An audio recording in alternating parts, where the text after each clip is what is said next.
Мына бит рәхәтләнеп Үткәл авылында Белорет районының башкорт өйендә ултырабыз.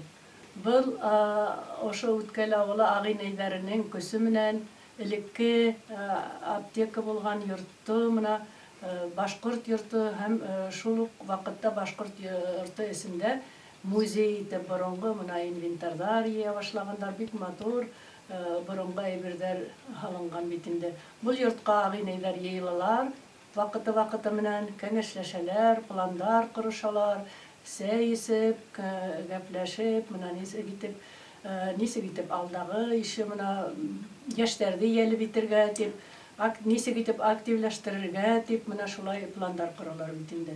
Мына шундай йорттар күп авылдарда асыла башланылар.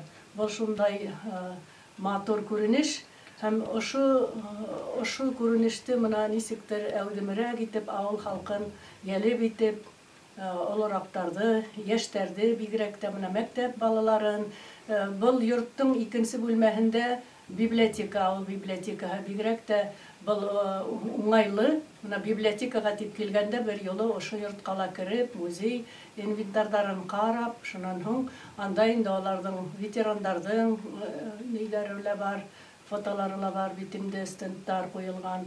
Төрле мына авыл тарихын өйрәнергә була һәм үзләре лә ярдәм итәргә йыерга, төрле әйберләр килтерергә, төрле тарихты мына дәвам иттерергә. Шуның өчен күбрәк мына мәктәп балаларын тарих дәресләреннән, бүтән дәресләр буенча шунда алып килеп, күрһәтеп, өйрәтеп, мына элек нисек яшәгәннәр, мына һәм нисек киенгәннәр, мына ниндәй кәсептәр булган, шуларны мына өйрәнерләр инде. Тулыландырырга кирәк дим, был йортты киңәйтергә, тулыландырырга, өйрәнергә һәм дәвам итәргә уңышлар телим. Рәхмәт.